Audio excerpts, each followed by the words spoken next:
Okay. Today we are going to discuss about colonialism, decolonization, and post-imperial spaces. Because as we discussed early, and I hope you understood that this topic is crucial for understanding foreign policy of 21st century and understand why, for example, Africa and South America uh, are poor, but overall Europe is rich continent. Also, I wanted to discuss with you about us, what happened with us, and why Russia and Soviet Union also could be viewed as empire. Okay, guys. Before we start, short introduction. Maybe you remember from our previous lecture, world map is an important sign for nation defining, and uh, a modern political map is territorial borders, and sovereign flags is not a natural landscape overall.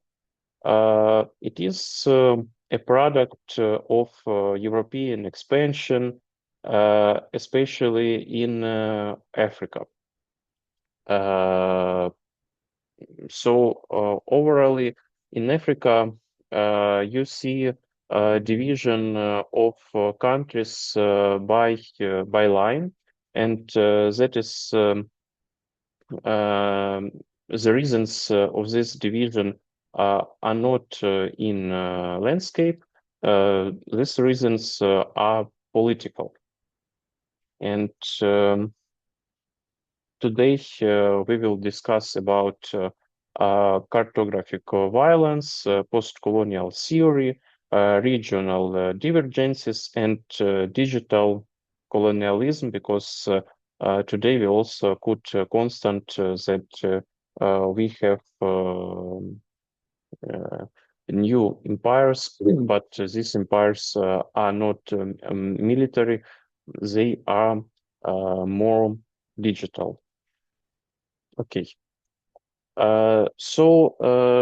The history of European colonialism are quite long, and this route we can find sorry, uh, even from ancient empires like Greek or Roman Empire, and they also colonized territory around their metropolitan areas like um Africa, Middle East, modern Middle East, and also near our territories like Romania, Germany, and so on, because in previous century, in ancient time, a territory of Romania and Germany were inhabited by so-called barbarian tribes.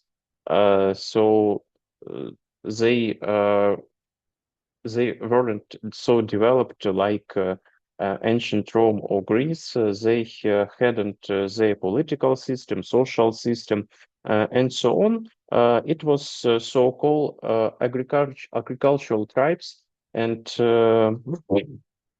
they didn't create any high form of social organization as we had in ancient Rome or Greece. We can say that was a typical relations between metropolitan and colonies. And this history and these traditions we had in next centuries. Uh, it and maybe the most bright date on colonial history of European countries was 1492 when Columb opened America to the world, and a new wave of colonialism started in Europe. But interesting fact, what we have for uh, what we have in 19th century. So colonials in Africa and South America exist. There are several main metropolitan states like Great Britain, France, Portugal, and Spain. But also there are other European countries who wanna have this power under colonies and who wanna possess these colonies. And in 1884, in Germany, was conducted a conference that was organized by German Chancellor Otto von Bismarck that convened 14 nations to regulate European competition for African territory. So it is very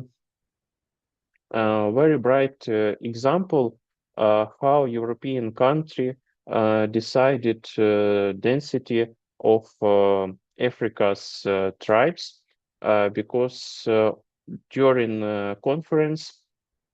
this conference brought together representatives of 14 nations, including Austria, Hungary, Belgium, Denmark, France, Germany, Britain, Italy, the Netherlands, and so on. And they proactively discussed about regulation of European competition for African territory, but no one African representative wasn't invited. For example, Sultan of Zanzibar requested attendance, but his request was dismissed, and he wasn't part of this conference. So you should understand that that density of European continent was defined by European main forces. So local tribes and local political circles weren't presented in this discourse for a long time. And according to this act, they established doctrine of effective occupation and what it defines. First of all, mm, it defines the legal mechanism triggered a massive land rush. So maps served as primary instruments of power, translating administrative convenience into physical dominance over vast unexplored region. Before this doctrine, about 20% of African territory was under European government, but in 1914, before World War First, overall 19% of African continent was under European forces.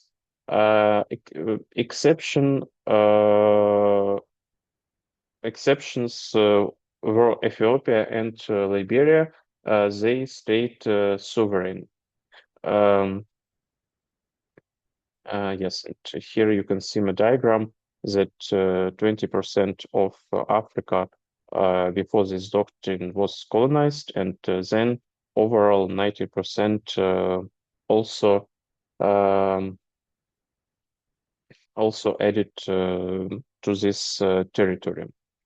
Um, and if we can say roughly, like Lord Salisbury constant, the British Prime Minister, that overall European countries were engaged in drawing lines upon lands where no white man foot had ever trod, giving away mountains and rivers and lakes to each other. So you should understand that as from what statement we started our lecture, uh, a modern division in Africa, uh, it is not a natural division. So mountains or some landscape specific didn't define contour of this country, but just um, uh, political willing just defined this map. And it is actually an issue because some of the country and some of the people are divided. For example, the Somali people were divided among five distinct colonial jurisdictions. The Masami were split between Kenya, Masami is a tribe in Africa, were split between Kenya and Tanzania. And also, if people also were separated between the British Gold Coast and German Togoland. And scientists, scholars call this term like cartographic violence.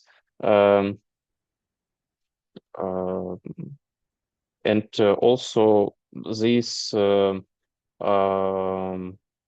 division provoke violence between other tribes and wars that occurred in Africa during 20th century. You can see here exactly how African borders follow straight lines of latitude and altitude. So it is really insane because uh, some of the ethnic regions that originally lived together and originally had common cultural background were divided and joined with other people that time to time had wars, violence, and so on. And it is really a big issue even for nowadays because some of these people or tribes, yes, like it was before, can't live together and have common political landscape as we can see in some lands like Somalia that so that is defined like a failed state, and it's also a big issue that was provoked by European policy that was conducted during centuries in uh, region. And here you can see a bright diagram that constant and show you that mm, patrician ethnic homelands experience 57 more political violence than non-patrician one. So I can repeat countries in Africa uh, has a lot of issues because of this division, and here we can see it exactly. But you should understand that African countries in nowadays, after World War II, accepted this division, and in post-colonial world, they tried to live and to build together future, but as we will see further, it didn't last for a long time because of different views on the future political future. Okay, and here I wanted to explain you some difference between Britain, France, and other European countries in colonial government. For example, Great Britain followed so-called indirect rule or dual mandate. So Britain had a responsibility to exploit resources for imperial benefit while ostensibly developing indigenous people. But also they choose for this government local chiefs and from local people, and it helped keep together really different regions together. This model also relate on maintain existing hierarchies, often calcifying social structures that were previously fluid. So main British purpose is to keep local cultural specialties and don't invade in local problems, but they keep right to colonize resources and exploit local resource base. French direct rule has other approaches, and it was established after French Revolution in 18th century. The mission civilisatrice, mission civilisatrice in French, treated colonies as extension of France itself. So they centralized administration from Paris, and they had direct government under the local territories. Indigenous chiefs were stripped of authority and treated as subordinate state agents. And the main goal of this government was replacing local identities with French culture, law, and languages. And they had success in this policy because, as maybe you know or not, a lot of people in modern Africa that were colonized by France accept themselves as French, and they really think that their native language is French, their culture is French, and they had attitude to French culture and French state. But we can say that these regimes were soft, and the most severe regimes, as we know, it was in Belgium and Portugal. So the main factors for and the main tools for this metropolitan area were extraction and terror. Belgian, Belgian Congo, it's maybe the most interesting and the most the most bright example how colonization could be proceed in brutal and severe manner under Leopold II.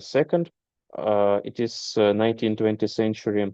Congo was under systematic terror and forced labor for rubber extraction, and it became a global symbol of atrocity. So they also used local people for exhibition in zoo. Maybe you have seen this photo from Belgium, from Brussels Zoo of 19th century, where local people from Africa were represented equally with animals. And also Portuguese so-called policy like Indejanto divided population into assimilado, civilized, and indigenous. Or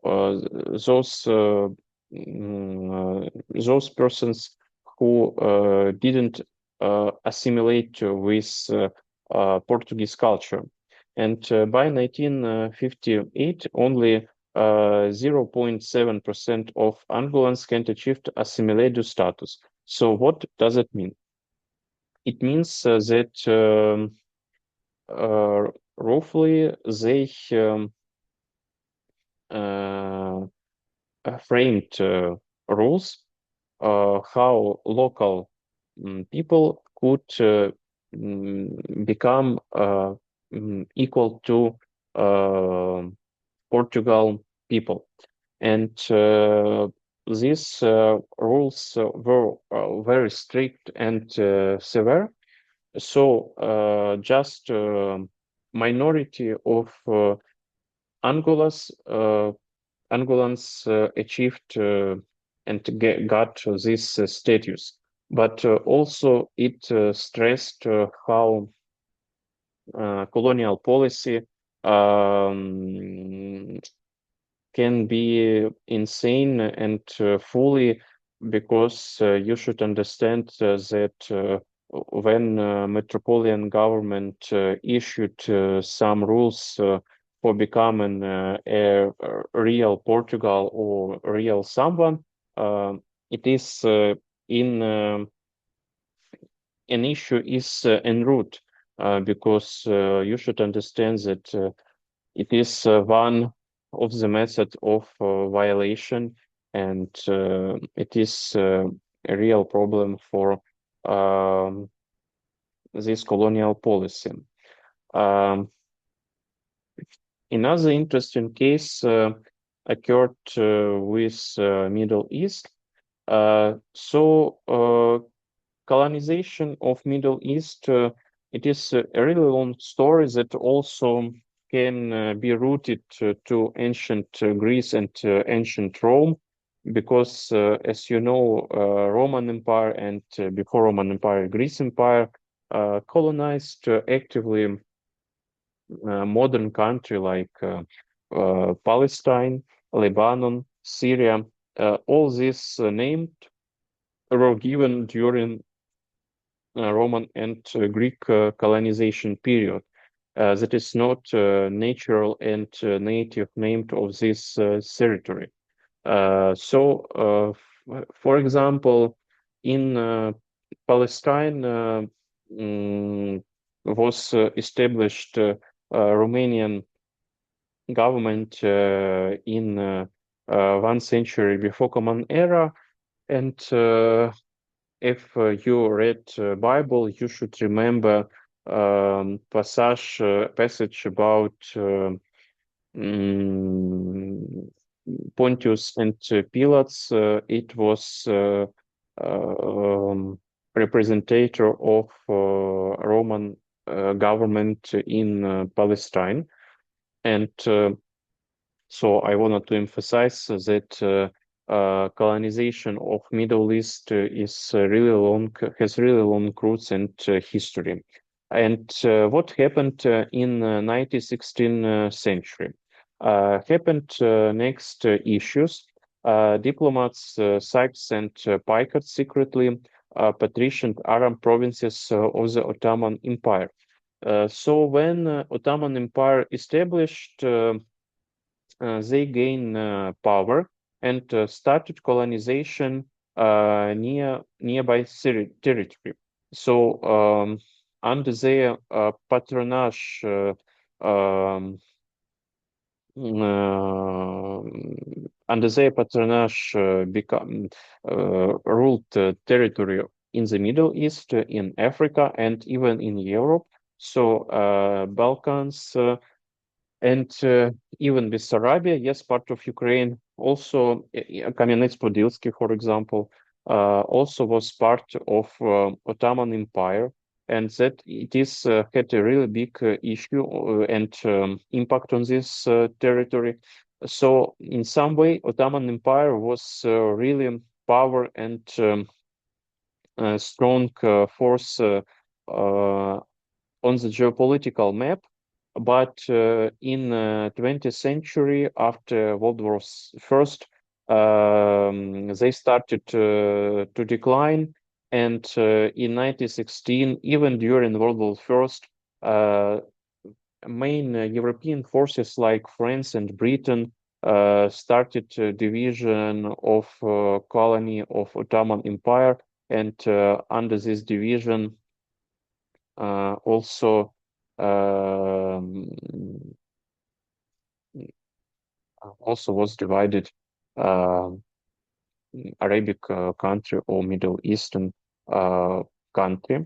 France got control over Syria and Lebanon, and Britain got control over Mesopotamia and or Iraq and Trans Jordan or modern Jordan country. Um, uh, but also Mm, also, I mentioned it in previous lecture about wartime diplomacy and contradiction in Britain approaches to Middle Eastern. From one side, they colonized new territory like Iraq, but from other side, they pledged Arab independence. Exchange for a revolt against Ottoman rule. So you should understand they tried to implement so-called um, limited sovereign governments, and so some main levers will be in the hand of Britain government, and but local governments from local people could also conduct their own politics in uh, culture, in some social issues, and so on. But main political leverages stayed under British control. And but this mm,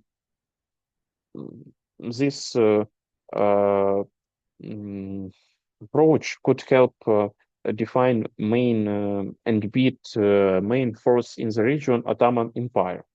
Also, maybe you know so-called Balfour Declaration that declared uh, mm, creation of national home for the Jewish people in Palestine.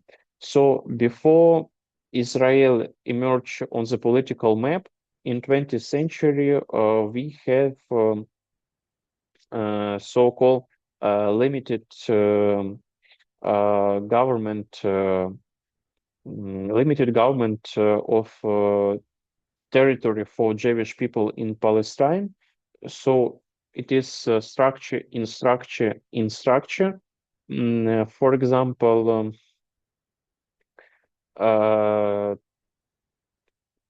Britain had overall control under this territory, but Palestinian government had local limited government over this territory, but they were um, uh, under the direction of Britain. And also we had Jewish people national home that had own autonomy, but was in relations with Palestine authority and Palestine government. And this lasted for 20 years, and then we have Israel independent country. Um, okay. Uh, mm, One moment.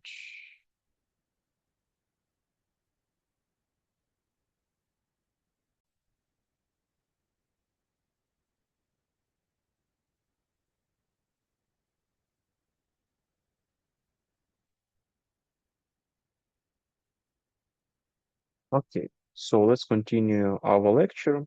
And our next stage and next paragraph is the violent trajectory of decolonization. So, what happened after World War II? First of all, as you know, it's emergence of United Nations organization. It was founded on previous organization that was called League of Nations, but they declared a new approach in new approaches how they define and accept new nations members. So before United Nations, League of Nations was like a closed club for privileged European countries, and even a country like Poland can't fully be part of this organization. And after World War II, everything has changed, and new principles were presented how these nations and how all nations can be part of this organization and rule their common global future. And also, Second World War bankrupted colonial treasuries and shattered the myths of European military invincibility because, as you know, all policy uh, overall built around some myths and some prejudice about powers and so on. For a long time, for a long history, Europeans built their political. I mean, when I say European, I mean Western Europe, because Eastern and Central Europe, it's another part of discussion, and we will discuss what happened in this area. So to build successful policy, you should build communication and narratives. Today, these two terms are overhyped, but it existed with us for all time of the history. And European myths was built around perception of European forces like force that can't be gained and always won a victory. But everything has changed after World War II. As we can say, European countries seen that the king is naked, and from this point started movement for deliberation and movement for independence of country. So, first of all, even during World War II, uh, first document that was signed but by most of the world country was Atlantic Charter, that affirmed the right of self-determination. So it means that peoples of all over the world could define their own destiny by themselves, and United Nations Charter confirmed that all peoples have right for self-determination, and it one of the fundamental principle of United Nations that exist even in our time. For example, in that period of time, we emerged new countries like Vietnam or Pakistan, also gained independence from India, because after Britain time of colonization, India and Pakistan was one country called India. But Pakistan was and or now overly Muslim region that don't shared principles of overly Hindus population of India. So they started their fight for independence, and they gained it in 1947. Also, some countries like Indonesia emerged on the political map, and then Singapore also gained independence from Malaysia. Firstly, Malaysia emerged on the political map, and then Singapore, overly populated by Chinese people, also gained independence from this new country. Overall, 36 new states achieved independence between 1945 and 1960. Um, and why we divide this independence parade for two periods? Because between 1945 and 1916, we had overall 36 new countries. But just in 1 year, in 1916, emerged 17 new countries in Africa.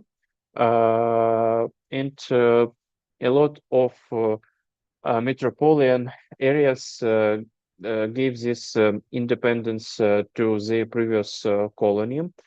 Um, and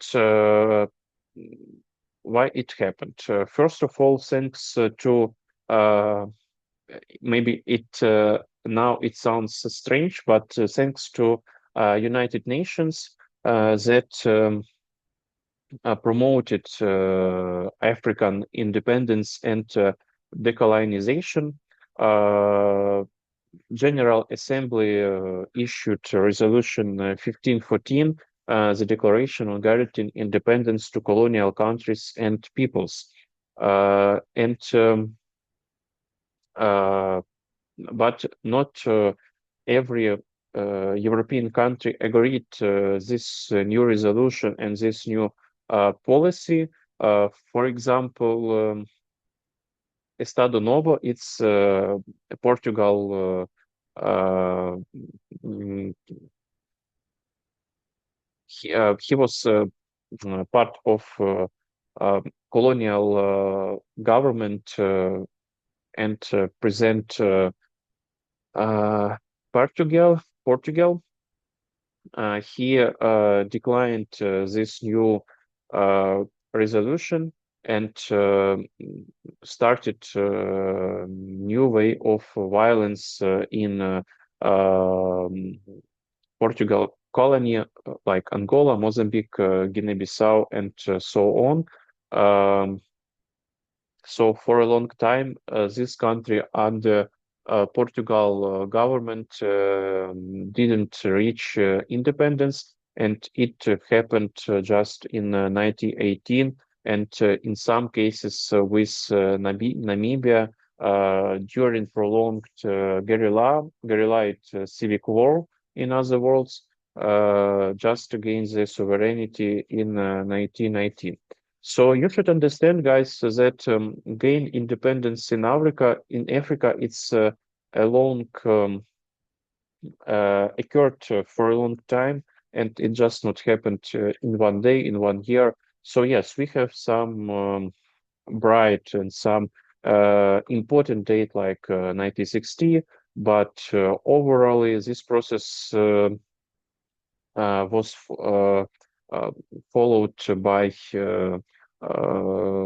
movements, by wars, and by forced resistance. And so also why it happened. It happened a lot because of some brutal and violent practices that existed from in a metropolitan government like Belgium or Portugal.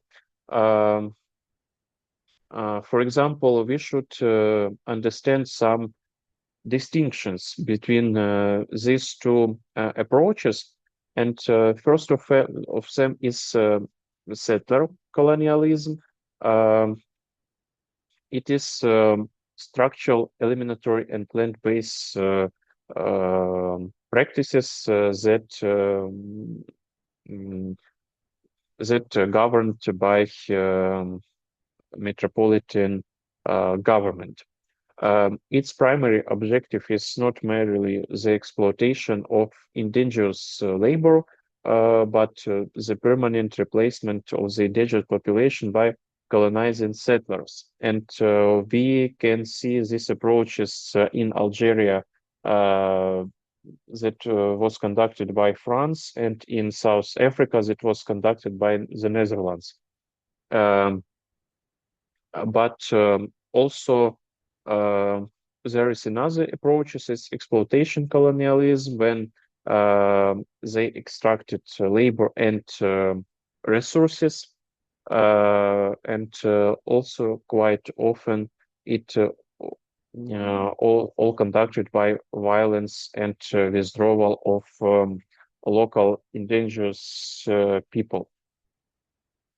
So it is Algerian war and Algeria. It is one of the example how colonial policy could lead to the war and to the forced resistance. So France had occupied Algeria since 1813 and integrated it as a domestic department of metropolitan France. So they didn't recognize it's like overseas territory. Even nowadays, France has overseas territory, or how they call it in French, territoire d'outre-mer, so-called TOM. It's like acronym for this term, territoire d'outre-mer, or overseas territory. And even in nowadays, they governed this territory in Asia, in south part of America, and even they have territories that in South America that is part of France and is part of European Union. Why? Because they launched a rocket to the space in this part of the continent. Yes, South America continent, I mean. But come back to Algeria, and yes, they integrated it like a domestic part of France, not like overseas territory. And um,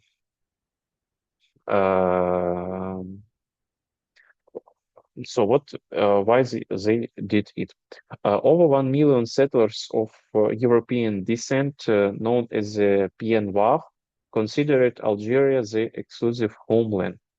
Um, uh, so you should understand that it means that French people replaced indigenous population by European people or French people, and over 1 million uh, European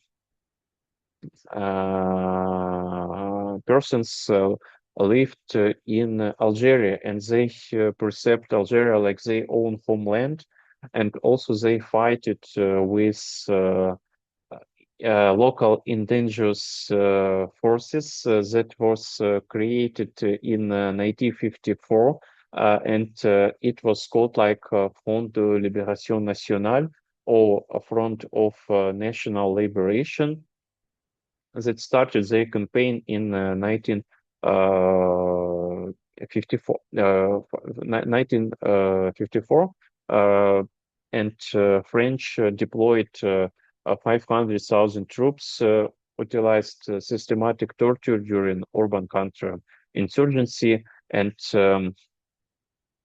overall 2 million Algerian civilians were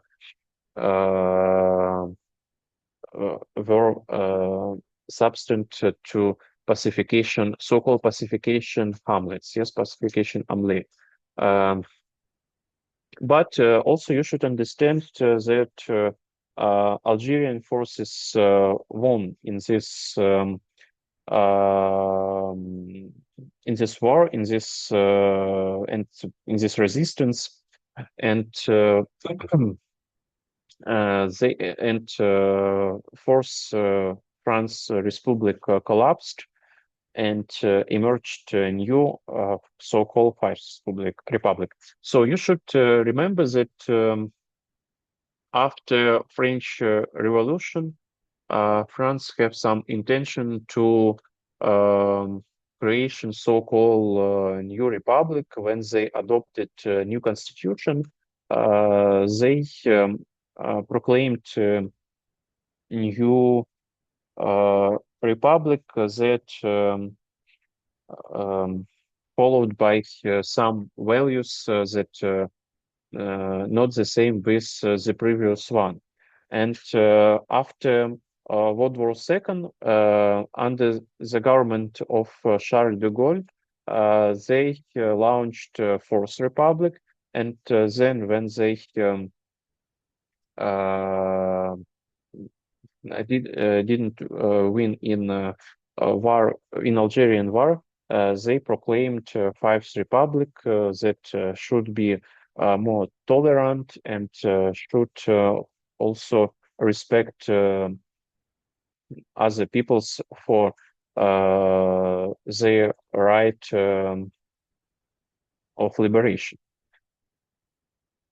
And another example of is India, and here should be a map of India, but I forgot to add it.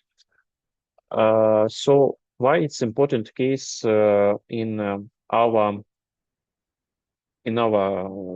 topic in our lecture? Because after World War II, um, uh, and India is really a good example how division of European forces, division that happened in World War during 19th and 20th century uh, can be harmfully impacted on modern states that emerged after colonial period. And um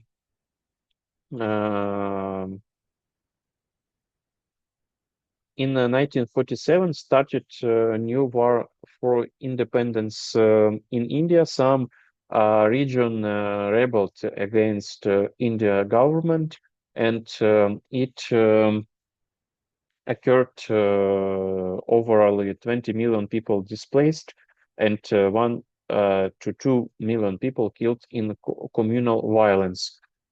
Uh, some states like Pakistan uh, gained the independence, and also Bangladesh gained independence, and this occurred uncontrolled proliferation of nuclear power because, as you know, India and Pakistan are not official possessor of nuclear weapon, and they are not part of this privileged club of Western countries with China um, who officially possessed nuclear weapon, but also some countries would not officially has this weapon, like India and uh, Pakistan are. Um, okay, so come back also to our country that we discussed at the beginning of our lecture. It's Congo. And it is another interesting example how a colonial policy could be harmful for local government and local people. Um, uh, so you remember that Belgium was popular by their violent policy against colony. So Leopold II was conducted severe politics against local people, and also implemented local Belgian culture and Belgian tradition to this territory, and endangered tribes overall were exhibited, yes, during some exhibition in Europe, and even were exhibited in zoo equally with animals. And it should, what you should understand about Belgian policy in toward their colonies, especially Congo, and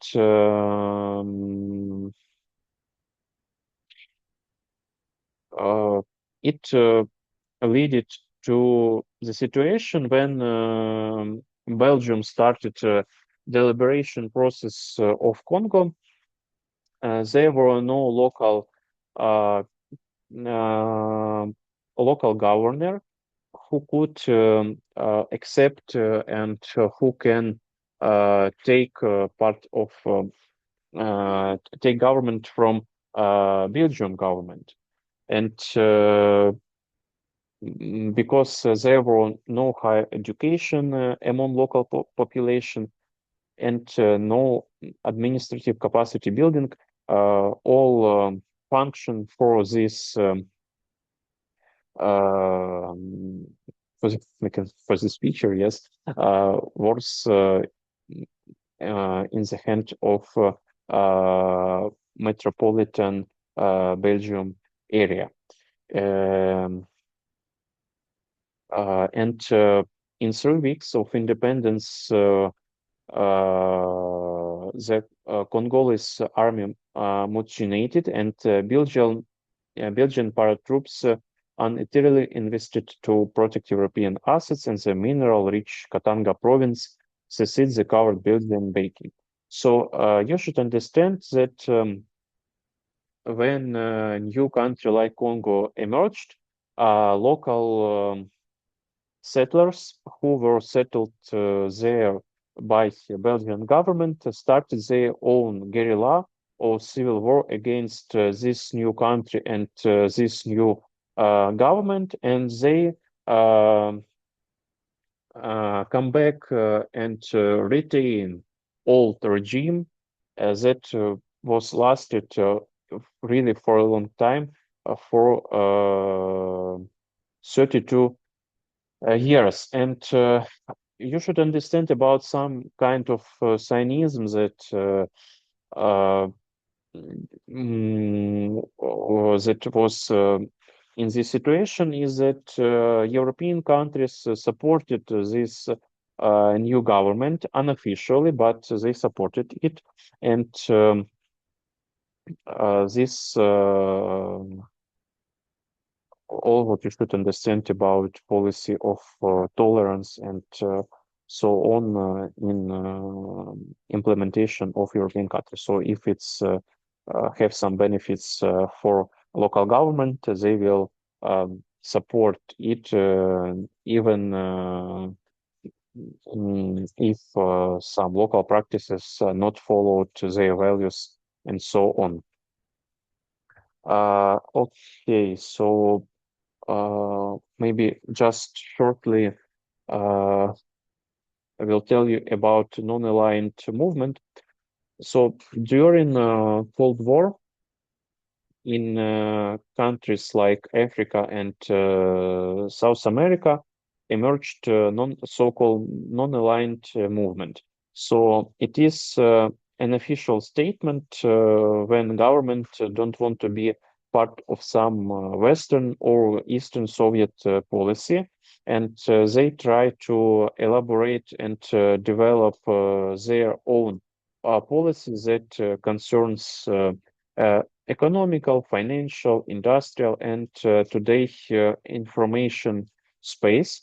For example, you should remember that, or maybe you should know that today we have reborn of this non-alignment movement in implementation of India, first of all, and Global South, because in the new wave um,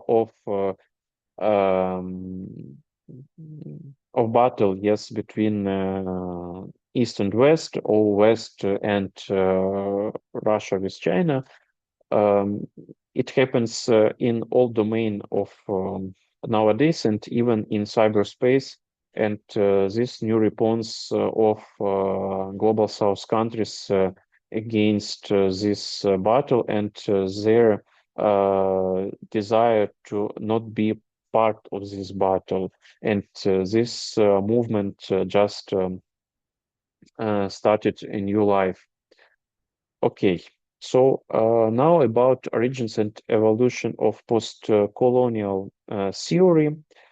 There were a lot of scholars who described how post-colonial how colonialism impacted new countries, and so they started so-called post-colonial discourse.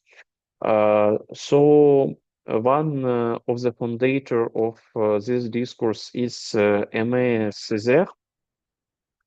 So he argued that colonialism did not civilize, it decivilized the colonizer. And to him belong the term signification. It's when it's when the reduction of humans to instruments of production happen. And what does it mean?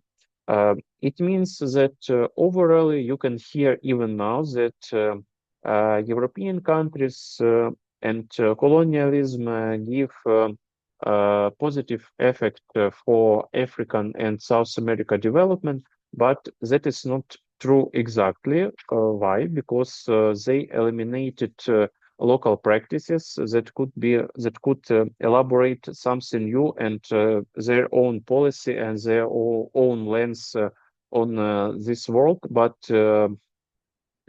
they but local countries local European countries limited this possibility for African countries. And another theorist who is so-called foundational canon of 1915 and 1916 is Franz Fanon. He described their own terms like black skin and white masks. So what he means. He means that overall, black people is uh, under violation and under control of of white. But sometimes happens that these local administrator, a black administrator by white colonizer, also accept and take a pattern of behavior from their white governor and started all this implement racist values by themselves against um, their neighbors and so on. And he roughly divided colonial space like Manichaean world into two zones. Um, but also he emphasized that decolonization is a rough process that also could be followed by total rupture and violence. Edward Said, he combined post-structuralism theory of Foucault and applied it on his understanding of what is decolonization means. So, in his opinion, Orientalism was not a neutral study of the East, but a Western discursive style designed for dominating and restructuring the Orient, constructed the Orient as irrational and passive to justify rational Western intervention. So you should understand, guys, that some terms like Orientalism also was given by European countries, or, for example, Middle East, or uh, Black continent. All these names were given by European colonists, and they are not a proper terms for these endangered peoples. So it means for us, when we apply these terms like Orientalism or Middle East, we should understand that we also followed all these practices and all these traditions that emerged during colonial period of European government. Um, Another interesting scholars like Ranajit Guha um, challenged colonial narratives that glorified British administration and elitist nationalist narratives that ignore peasants. So often in all this theory and all these narratives, even about decolonization, overall you can hear about some higher um, social groups in this social hierarchy that ignored peasants, laborers, and or proletariat, yes, and so on. So quite often, all these narratives about British presence in India, uh, they all have narratives about glorified British administration that they didn't roughly intervened into local tradition of the government, but that you should understand that all this like is a curtain because they exploited local resources and built their own plans when India just lived in extreme poverty. Gayatri Spivak also give another theory and another view of what happened in in decolonization discourse, he said that can the subaltern speak? So can all these local indigenous people speaks? Because as you understand, all these main narratives about decolonization uh, also is in the control of European country, European scholars. But the history of former colonized peoples should uh, tell by themselves, not by those who colonized. And he also stressed out this term could be all these former subaltern speak to the world and speak their own history.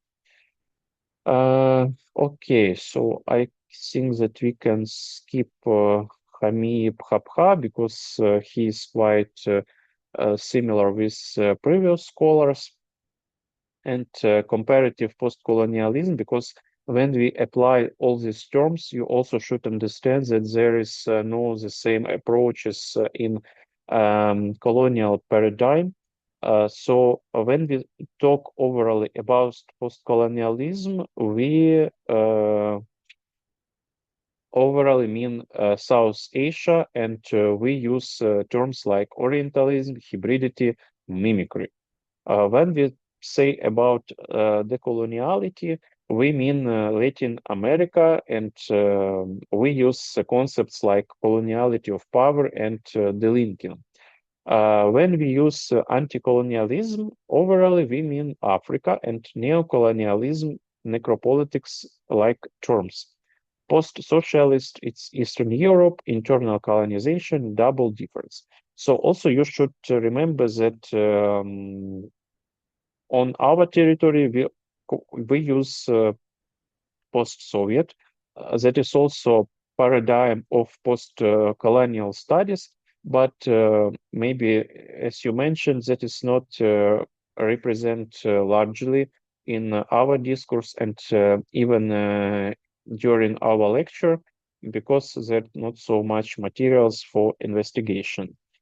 Um, okay, here we have not so much time, so maybe I could skip Latin America the colonial option, because we described here all these principles and paradigms. Um, okay, I think that about Eastern Europe, it's more important to speak because it concerns us. You should understand that Eastern Europe was in the shadow of all this discourse and terms because of Soviet hegemony under this territory. But these countries also was colonized. We can, when we apply terms like colonized, you should perceive it not just like traditional colonization and colonization of overseas territory, but also colonization could happen on the land, and it happened in on Eastern European countries that was conducted by Soviet Union. It is was the same problems like African or South American countries uh, perceived. So Russia has dominated over economy and also conducted the policy of Russification even in Czech Republic, in Czechoslovakia. So former it was Czechoslovakia, Poland, or East Germany. They also implemented all these practices that that we had in Ukraine, but not so intensified. But also these practices were presented, and even that. Scholars or philosopher. Um, um, One moment, I should retake in my memory this name because it's important. Also here written an essay about Europe and okay, forgot his name. Sorry, because but Milan Kundera. Milan Kundera. It's an important philosopher for us because he has written an essay about disappearing of European nation, and also he mentions that 40 million people that disappeared. But and when he said about these 40 million people, he mean Ukrainian, but he was um, he has mistake. Okay, so also now we don't have so bright Eastern Europe colonization policy because Soviet Union declined, but today in Russia we also have some practices of colonization. We have metropolitan centers like Moscow and St. Petersburg, but also we have periphery that resources of this periphery exploited by these centers. And it is a really, we can say, uh, traditional way of colonization. So, okay, it's one of the anchor point you should remember. Maybe we will discuss it further on our next lecture, that modern Russia Federation is also um, typical colonizer country that has metropolitan and a metropolitan area and colonized area. Okay, so just 5 minutes left. I stop share and stop recording.